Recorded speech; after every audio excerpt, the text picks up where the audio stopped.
What changed Lincoln's mind about slavery was the war itself. It was the summer of 1862, and the war was going badly. The Confederate Army had defeated superior Northern forces or fought them to a standstill. Lincoln knew he needed what we might today call a game changer, a bold stroke to alter the course of the war. Abolishing slavery would strike at the heart of the Southern economy and cripple its forces.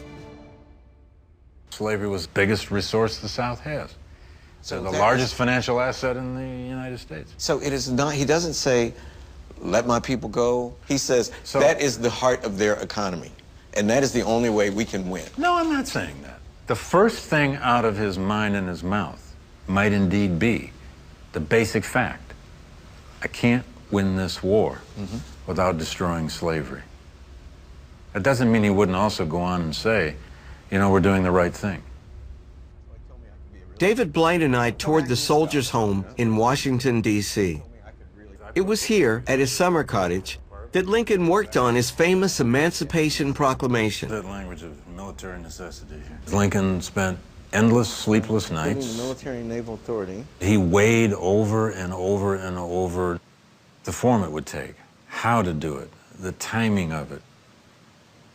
I mean, he genuinely feared, as did members of his cabinet who cautioned him not to do it, that if he issued an executive order freeing the slaves and transformed the purpose of the war, transformed the meaning of the war, the fear, of course, was that thousands of white Union soldiers might just throw down their arms and go home. Casting aside his fears, Lincoln decided to issue an executive order to end slavery. On January 1st, 1863, in cities and towns all across the North, there was a great sense of anticipation. Lincoln signed the final proclamation with a steady hand. "I never in my life felt more certain that I was doing right," he said, "than I do in signing this paper.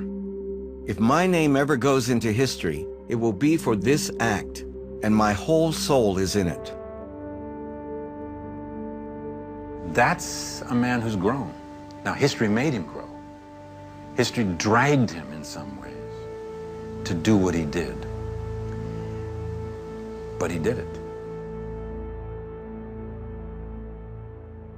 When word finally came that Lincoln had signed the Emancipation Proclamation, there was wild celebration. Many people shed tears of joy for a day they thought would never arrive.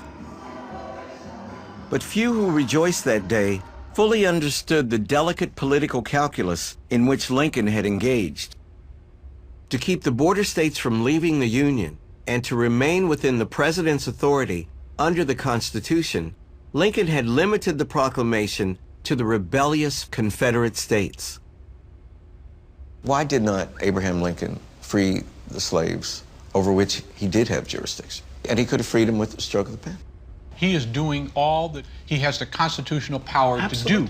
That is, he doesn't have the constitutional power to take the property of law-abiding Americans. That's right. He has the constitutional power to take the property of those Americans who are not law-abiding. And how do you decide which person harbors loyalist sympathies within a rebellious territory? He's on very dangerous ground. He knows that. He is. Unenforceable ground as the Totally first, unenforceable. I think Lincoln believes from the very beginning that the Emancipation Proclamation will not stand in court. Exactly. The court That's why it's system. such a legal document. And the fact it's a legal is, brief. no matter what we 21st century historians say about Lincoln and the Emancipation Proclamation, it is true, the Emancipation Proclamation did not free all the slaves. However, even though it didn't, you could have told my great-grandmother all this stuff about what the Emancipation Proclamation did and didn't do till you were blue in the face, but she would have always said to you, but he was the great emancipator. Most black African Americans gave their own meanings to the Emancipation Proclamation.